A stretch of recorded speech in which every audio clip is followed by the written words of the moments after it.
Hey everyone, how's it going? Welcome back to the channel. Dylan here. Well, JD Vance just absolutely dropped a major, massive bombshell. He just destroyed this woke New York Times reporter. You do not want to miss this one. Let's tune in. So JD Vance was just interviewed by this New York Times reporter and he absolutely humiliated her. Let's tune into this. This is epic. The reason that there is a housing crisis is that not enough houses have been built. And that we have 25 million people who shouldn't be here. Well, I mean, this is the thing. I think it's both. I know you do. I don't think that many people who look into this agree with you, but about a third of the construction workforce in this country is Hispanic. Of those, a large proportion are undocumented.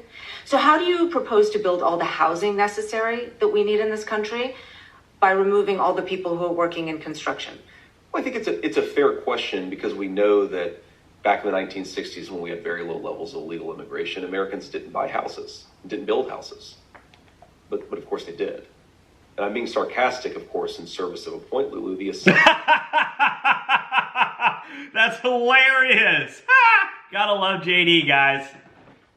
That because a large number of home builders now are using undocumented labor, that's the only way to build homes. I think, again, the country is much bigger. The need is much bigger. I mean, I'm not arguing in favor of illegal immigration. I'm asking how you would deal with the knock-on effect of your proposal to remove millions of people who work in a critical part of the economy.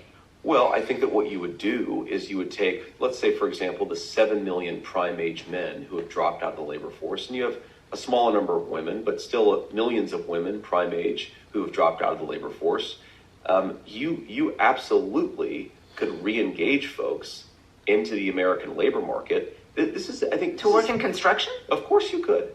I mean, the unemployment rate is 4.1%. Most people unemployment rate, Lulu. This is important. But most people who don't work can't work in the regular economy. They're in the military. They're parents. They're sick. They're old.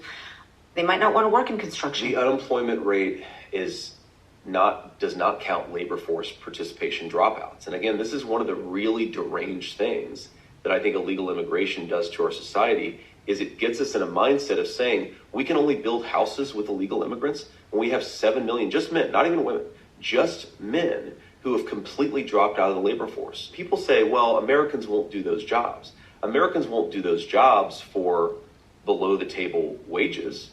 They won't do those jobs for non-living wages. But people will do those jobs. They will just do those jobs at certain wages. And think about this from the perspective of an American company, okay? This is so embarrassing for the New York Times. He's absolutely destroying their entire narrative. This is amazing. This is why JD Vance and Donald Trump won, because this is common sense. I want them to go searching in their own country for their own citizens. Yep. Sometimes people who may be struggling with addiction or trauma, get them re-engaged in American society. We cannot have an entire American business community that is giving up on American workers and then importing millions of illegal laborers.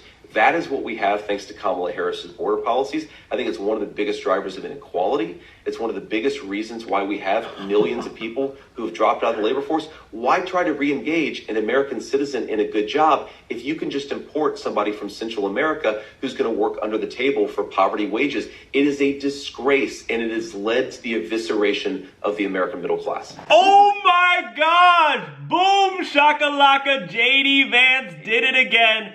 This man just obliterated this New York Times reporter. Let me know your thoughts down below.